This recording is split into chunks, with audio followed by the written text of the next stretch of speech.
Well, Klaus, thank you very, very much. It's an enormous pleasure for me to be back in Davos and to have this opportunity to be able to share some thoughts with all of you about American foreign policy. And I have, as Klaus just said to you all, I have had the privilege of being here many times over the past 20 years. I always appreciate the diversity of thought and the thirst for new ideas that really characterizes this forum. It's safe to say that Davos pushes the limits of thinking, tries hard to find the new thinking, and that's really what makes this forum so special. So, Klaus, I congratulate you on many, many years of putting together a really remarkable venue for everybody. Today, I want to share our latest thinking with respect to the role that U.S. diplomacy can play in addressing some of the most pressing foreign policy challenges that we face in an obviously extraordinarily complex, very different world from the world of the last century. I must say I am perplexed by claims that I occasionally hear that somehow America is disengaging from the world. This myth that we are pulling back or giving up or standing down. In fact, I want to make it clear today that nothing could be further from the truth.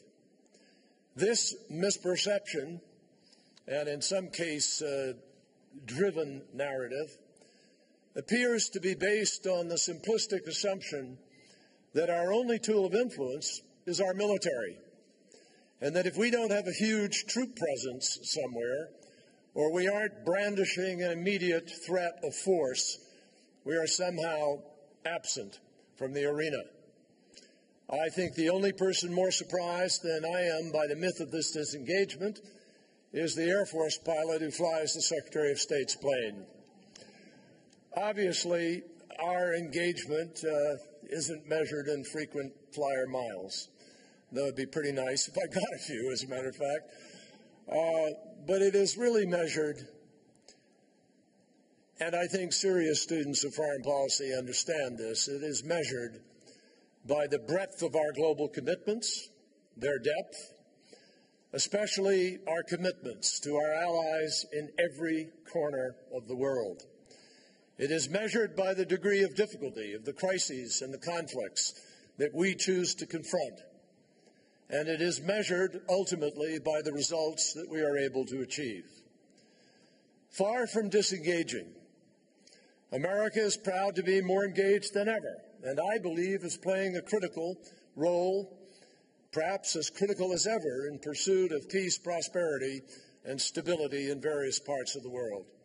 Right here in Europe, we are working with our partners to press the government of Ukraine to forego violence, to address the concerns of peaceful protesters, to foster dialogue, promote the freedom of assembly and expression.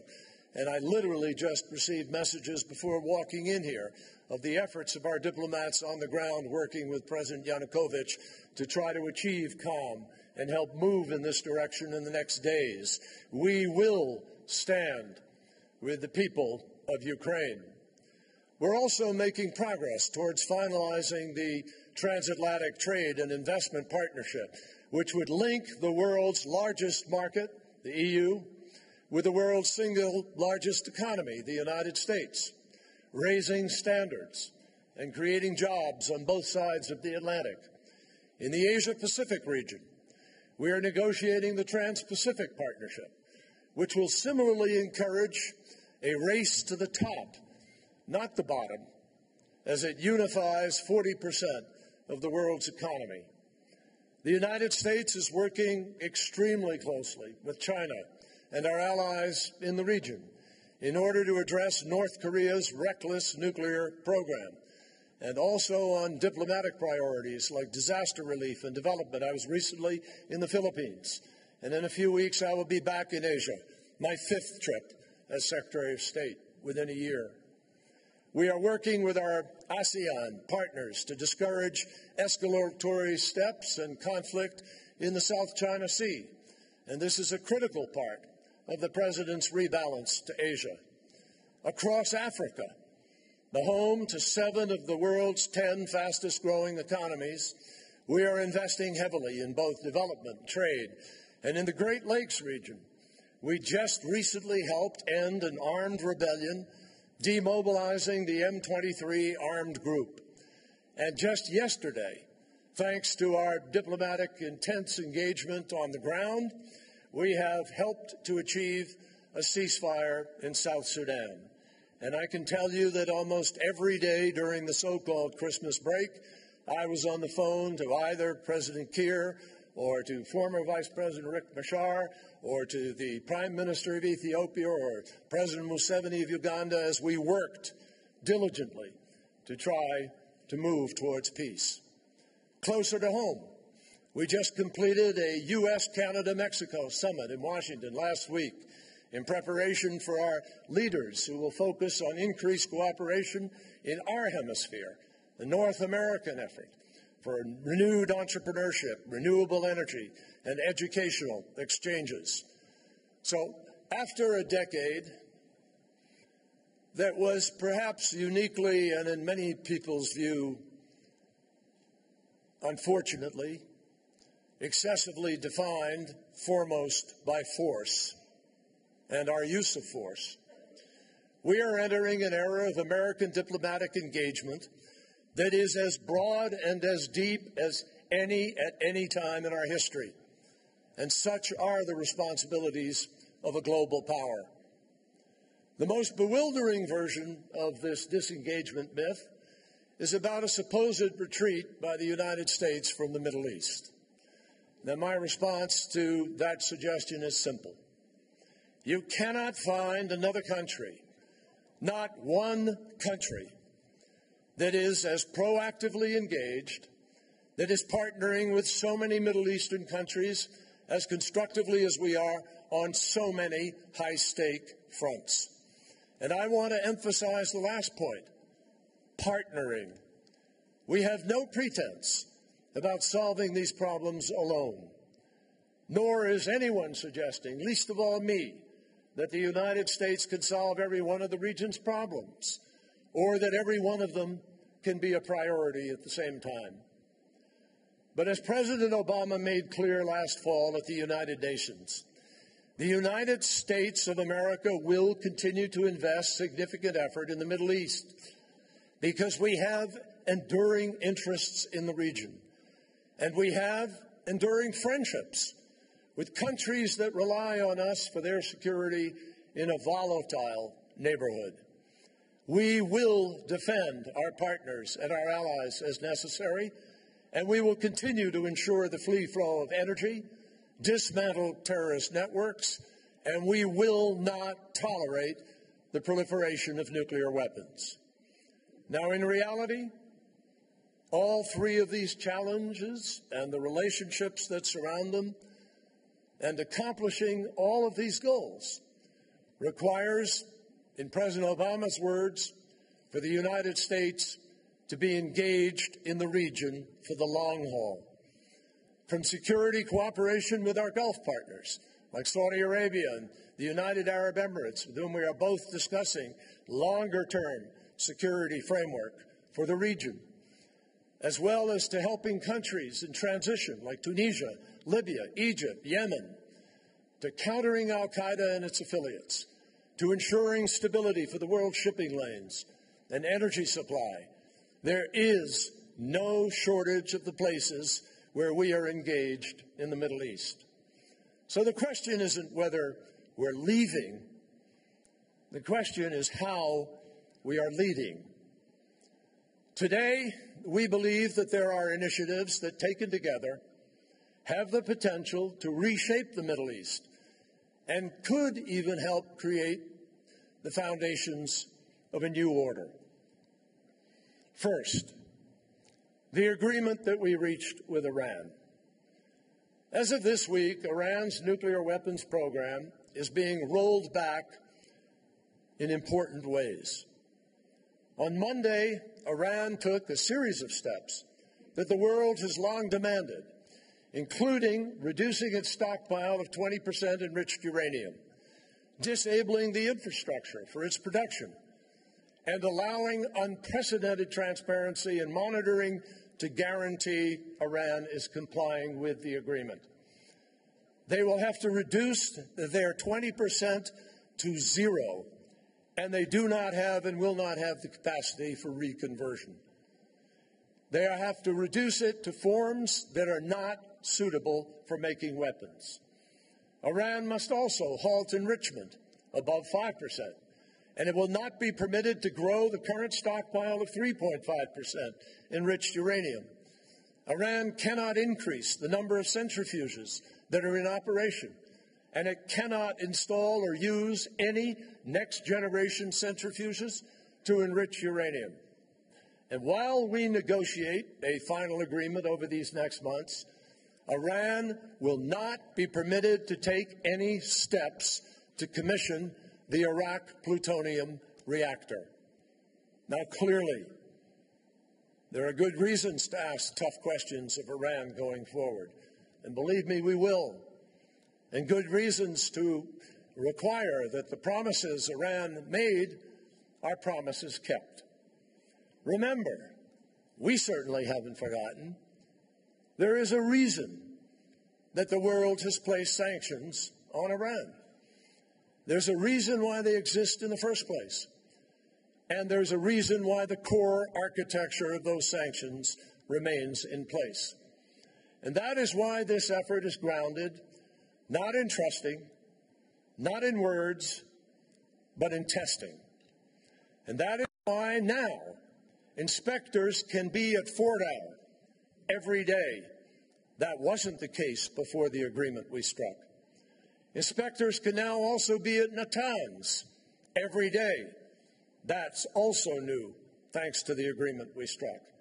And inspectors will visit Arak plutonium plant every month, and they are under an obligation to deliver the plans for that plant to us.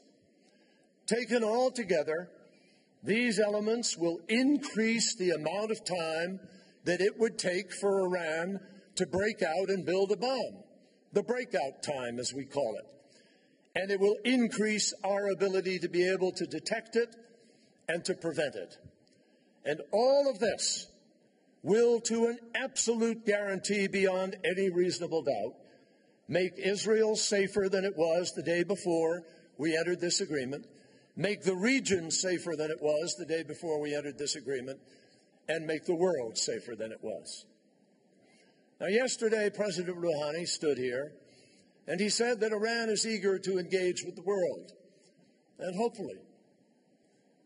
But Iran knows what it must do to make that happen. He told you that Iran has no intention of building a nuclear weapon. Well, while the message is welcome, my friends, the words themselves are meaningless unless actions are taken to give them meaning. Starting now, Iran has the opportunity to prove these words beyond all doubt to the world. Now, let's be clear. If you are serious about a peaceful program, it is not hard to prove to the world that your program is peaceful.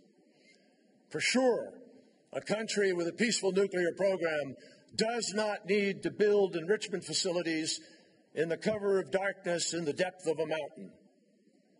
It doesn't need a heavy water reactor designed to produce weapons-grade plutonium like the one at Arak. It has no reason to fear intrusive monitoring and verification, and it should have no problem resolving outstanding issues with the International Atomic Energy Agency. This is true for every country in the world with an exclusively peaceful nuclear program. And it is the tough but reasonable standard to which Iran must also be held. So we welcome this week's historic step. But now the hard part begins. 6 months of intensive negotiations with the goal of resolving all the international community's concerns about Iran's nuclear program. I want to say that the P5+1 has acted in unity, in great cooperation, and we welcome the international community's efforts that has characterized this initiative.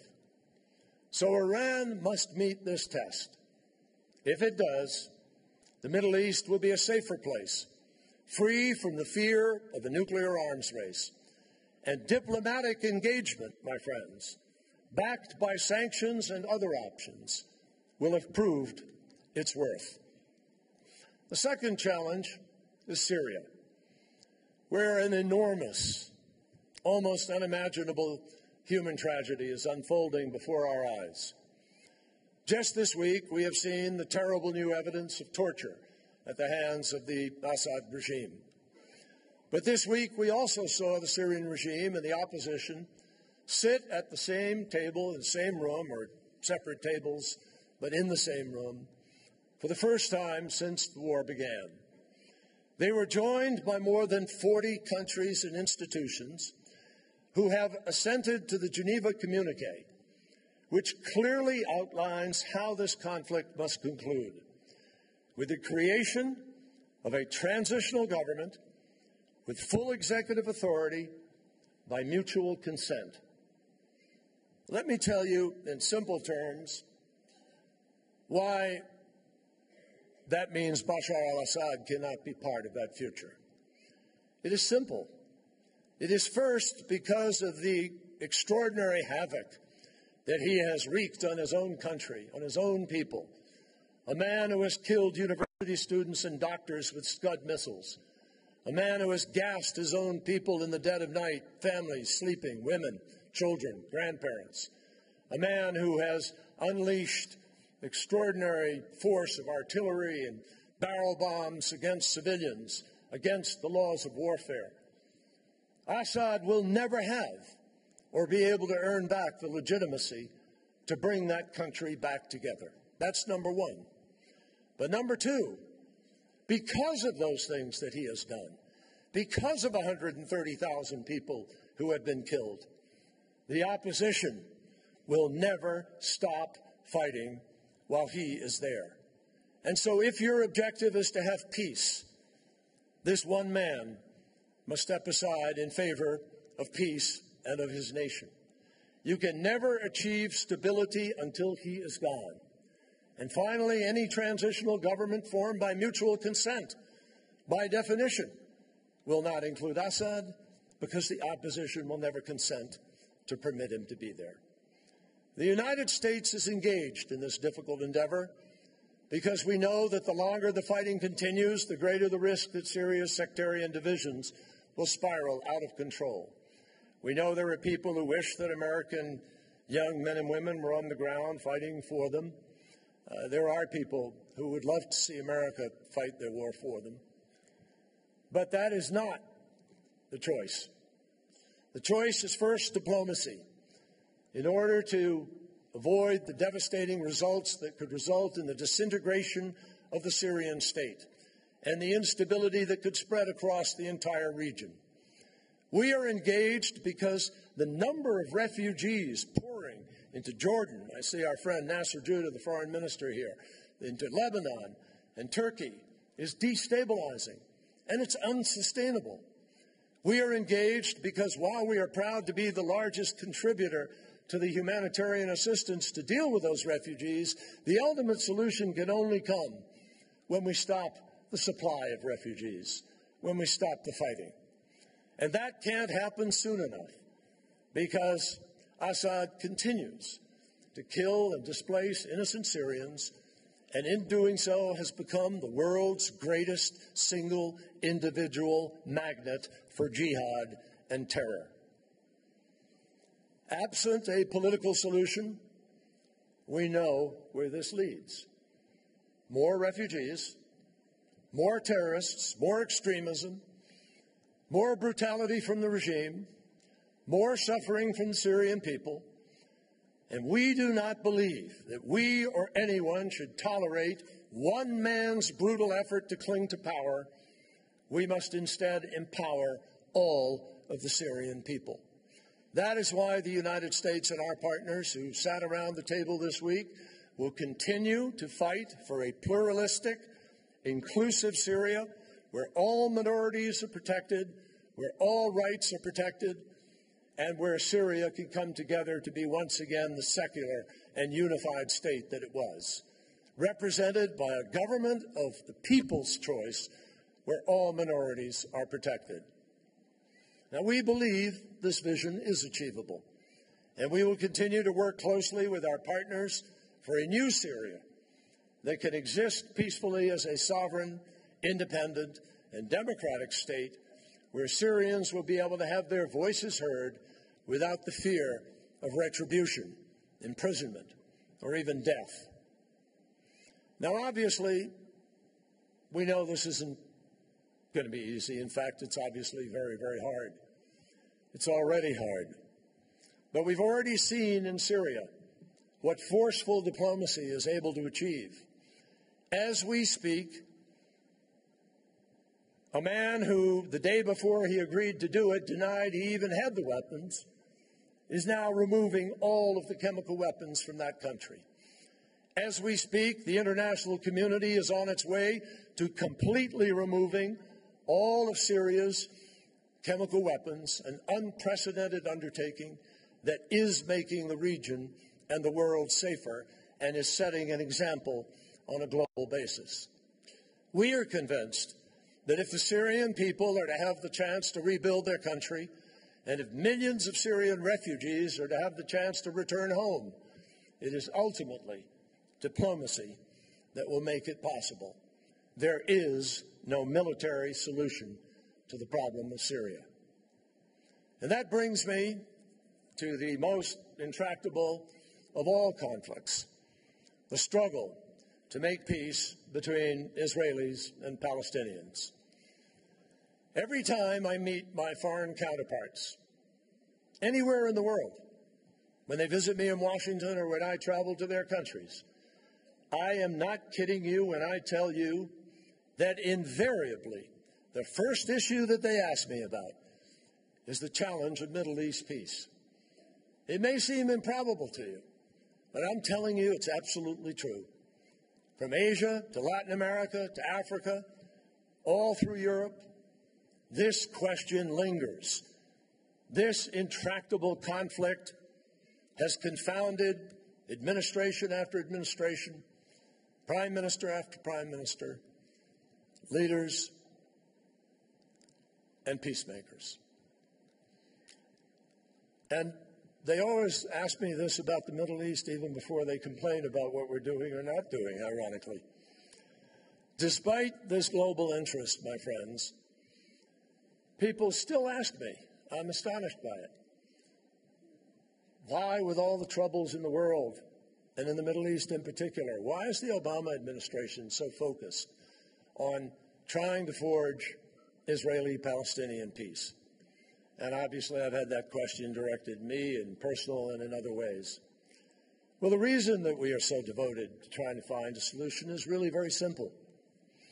Because the benefits of success and the dangers of failure are enormous for the United States, for the world, for the region, and most importantly, for the Israeli and Palestinian people.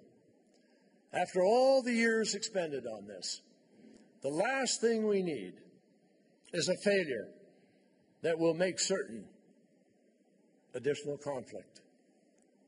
There are some people who assert this may be the last shot. I don't know the answer to that. I don't want to find out the hard way. But I want you to consider what happens if talks fail. For Israel, the demographic dynamic will make it impossible to preserve its future as a democratic Jewish state. Israel's current relative security and prosperity doesn't change the fact that the status quo cannot be sustained if Israel's democratic future is, in fact, to be secured.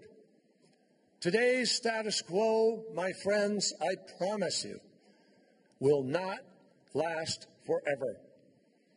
President Abbas is committed to negotiation and to nonviolence. But failure will only embolden extremists and empower hardliners at the expense of the moderates who have been committed to a nonviolent track to try to find peace. And what would happen in the West Bank without that commitment to nonviolence? The Israeli and Palestinian members of Breaking the Impasse Initiative who are here today know well what is at stake. Israel's economic juggernaut is a wonder to behold. Prime Minister Netanyahu was able to talk to you about it here today.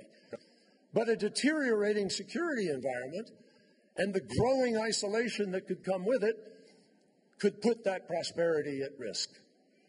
Meanwhile, if this fails, Palestinians will be no closer to the sovereignty that they seek, no closer to their ability to be the masters of their own fate, no closer to their ability to grow their own economy, no closer to resolving the refugee problem that has been allowed to fester for decades.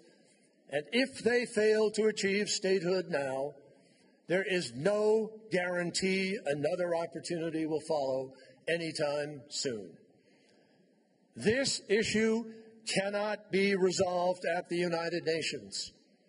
It can only be resolved between the parties. If peace fails, the region risks another destabilizing crisis. One unilateral act from one side or the other will beget another, and yet another, and another, until we have fallen yet again into a dangerous downward spiral at a time where there's already too much danger in the region. And you know what's interesting? We often spend so much time talking about what both parties stand to lose without peace that we actually sometimes forget to talk enough about what they stand to gain from peace. I believe that the fact that peace is possible, especially in a region with so much tension and turmoil, ought to motivate people. Palestinians stand to gain, above all else, an independent, viable, contiguous state, their own place among the community of nations.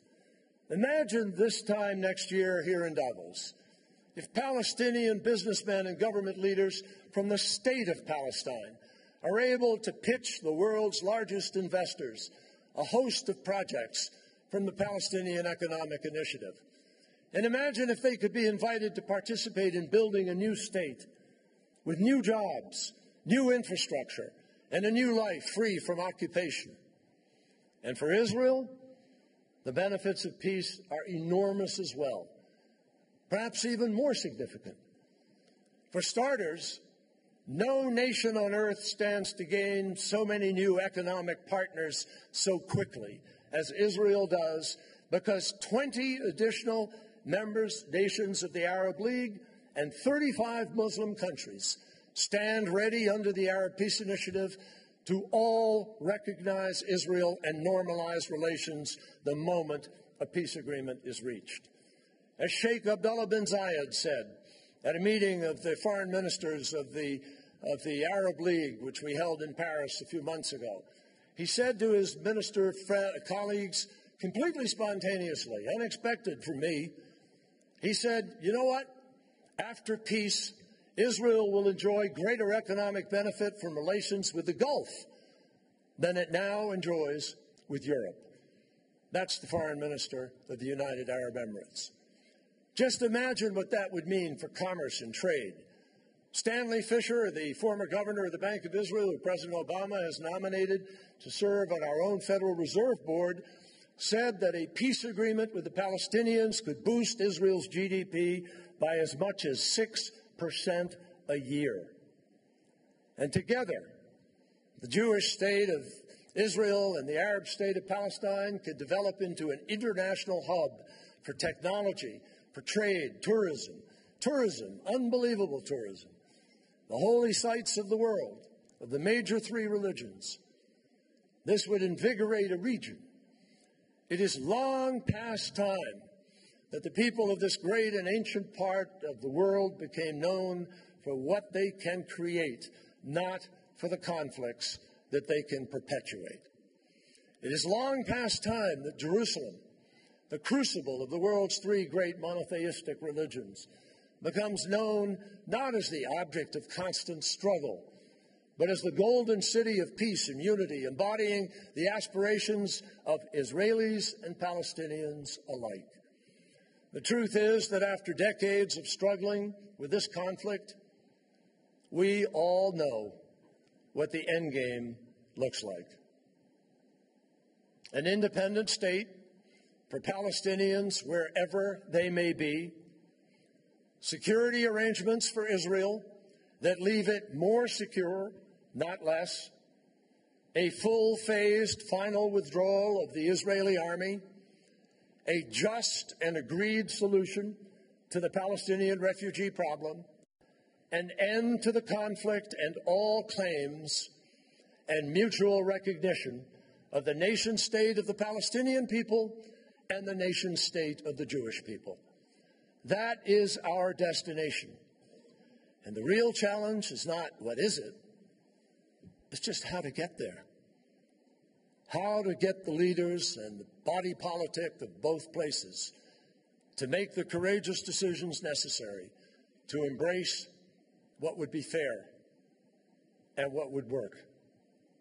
That's why I am working with President Abbas and with Prime Minister Netanyahu to achieve a framework for the negotiations that will define the end game and all the core issues, and provide guidelines for the negotiators in their efforts to achieve a final status peace agreement. I have watched over 30 years in the United States Senate. I was on the lawn in Washington when the great handshake took place. I've watched Annapolis and and Madrid and Oslo and all of these efforts. But always we've left out the end game. Always people have had to wonder when or if the real peace could be achieved. One of the biggest challenges in reaching this agreement, I will tell you, my friends, is security.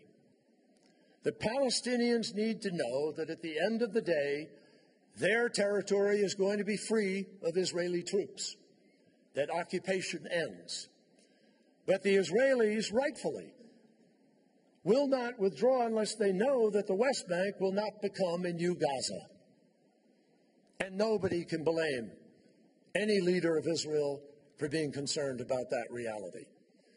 We have been working hard on addressing this challenge. President Obama's approach begins with America's steadfast commitment to Israel's security. He knows and I know, that there cannot be peace unless Israel's security and its needs are met. We have put the full range of resources of the U.S. government behind this effort in an unprecedented way. For the past 9 months, a team led by General John Allen, a 4-star general and one of the most respected minds in the U.S. military, has been engaged in a comprehensive security dialogue with our Israeli and Palestinian counterparts. Based on his efforts, we are confident that together with Israel, working with Jordan, working with the Palestinians, working with us, all of us together can create a security structure that meets the highest standards anywhere in the world. And by developing a layered defense that includes significantly strengthening the fences on both sides of the border, by deploying state-of-the-art technology with a comprehensive program of rigorous testing, we can make the border safe for any type of conventional or unconventional threat from individual terrorists or a conventional armed force. We are well aware that technology alone is not the answer, but we also know that it can play a key role in helping to secure the Jordanian border, just like Iron Dome has played a key role in securing Israel's southern communities. Security is a priority because we understand that Israel has to be strong to make peace. But we also believe that peace will make Israel stronger. We are convinced that the greatest security of all will actually come from a two-state solution that brings Israel the lasting peace and secure borders that they deserve, and brings Palestinians the freedom and the dignity that they deserve. As committed as we are, it is ultimately up to the Israelis and the Palestinians to reach an agreement on how to end this conflict. Make no mistake, this will require difficult political decisions and painful compromises on both sides. These are emotional issues. many embedded in age-old narratives. At the end of the day, it is up to Prime Minister Netanyahu and President Abbas to recognize what the world has recognized, that peace is in the best interests of their people. But that makes it no less true that at every level, everybody has a role to play. The Arab League and the European Union have already shown how they can pave the way for peace, and they have been unbelievably cooperative, and we're grateful for their help. I thank King Abdullah of Jordan and Nasser Judah and the extraordinary efforts of Jordan to help move this. The Arab League, Nabil al-Arabi, and Khalid Atiyah, the leader of the Arab League follow-on committee that is working month to month to stay current and to be engaged in this. Many states have made contributions to the Palestinian economy, including a micro-infrastructure initiative that is making a difference to people's everyday lives. Many companies, including some of you here, have invested in both Israel and the Palestinian territories, and you've shown the difference that the private sector can make in this endeavor. And all of you can make a positive contribution by dismissing, please, the all too easy skepticism, by seeing the possibilities, and by building the momentum for peace. Successful diplomacy, like the conversations here at Davos, demands the kind of cooperation that has to come from many stakeholders. As Klaus Schwab says, in an interconnected world, all challenges must be addressed on the basis of togetherness. That is true whether you're talking about this peace effort, or about what we must achieve in Syria, or about what we must ensure in Iran. Intensive, creative, strong diplomacy requires cooperation, and that is exactly why the United States is so engaged in the Middle East and around the world, and why we will stay so. As our friends and partners take courageous steps forward, they can be assured that President Obama and his administration will remain engaged for the long haul. But we will also confront these challenges with the urgency that they deserve. We dare not, and I assure you, we will not miss this moment. Thank you.